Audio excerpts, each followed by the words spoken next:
Hello guys, பழனிலேருந்து Dindigul வரைக்கும் bus travel பண்ண போகிறேன். இந்த மயில் முருகன் பஸ்ஸில் பஸ்ஸை வெளியில் ஒரு வீடியோ உள்ள ஒரு வீடியோ எடுத்துட்டு ஒரு விண்டோ சீட்டாக பார்த்து உட்காந்துட்டேன். 4:15 பழனி பஸ் ஸ்டாண்ட்லேருந்து பஸ்ஸையும் எடுத்துட்டாங்க. பஸ் எடுத்து கொஞ்சம் தூரம் போனதும் கண்டக்டர் அண்ணன் டிக்கெட் கொடுக்க வந்தாங்க. பழனி டு திண்டுக்கல் வரைக்கும் 40 ரூபா டிக்கெட் சார்ஜ் பண்ணாங்க. டிக்கெட்டை வாங்கிட்டு வெளியில் வேடிக்கை பார்த்துக்கிட்டே ட்ராவல் பண்ணிட்டு வந்தேன். இந்த பஸ் பழனியில் எடுத்து ஆயக்குடி, சத்திரப்பட்டி, ஒட்டஞ்சத்திரம், மூலச்சத்திரம், ரெட்டியார் சத்திரம் வழியா திண்டுக்கல் பஸ் ஸ்டாண்டை ரீச் பண்றாங்க. ஒரு சில பேர் இந்த ஊர் ஸ்டாப்பை சொல்லலை, அந்த ஊர் ஸ்டாப்பை சொல்லலன்ட்டு கமெண்ட் பண்றீங்க.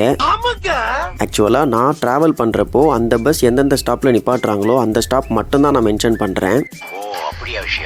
பஸ் நிக்காத ஸ்டாப்ஸ் எல்லாம் எப்படிங்க மென்ஷன் பண்றது? 5:50 திண்டுக்கல் பஸ் ஸ்டாண்ட் ரீச் பண்ணிட்டாங்க. என்ன சேஃபா கூட்டிட்டு வந்த டிரைவரனுக்கும் கண்டக்டருக்கும் ஒரு தேங்க்ஸ் சொல்லிட்டு அங்கேருந்து கிளம்பிட்டேன். வீடியோ அவ்வளோதாங்க. வீடியோ லைக் பண்ணிட்டு சேனலை சப்ஸ்கிரைப் பண்ணிக்கோங்க. அப்புறம் இது வெறும் டிராவல் இல்லைங்க, இம்ப்ரமேஷன் இஸ் வெல்த்.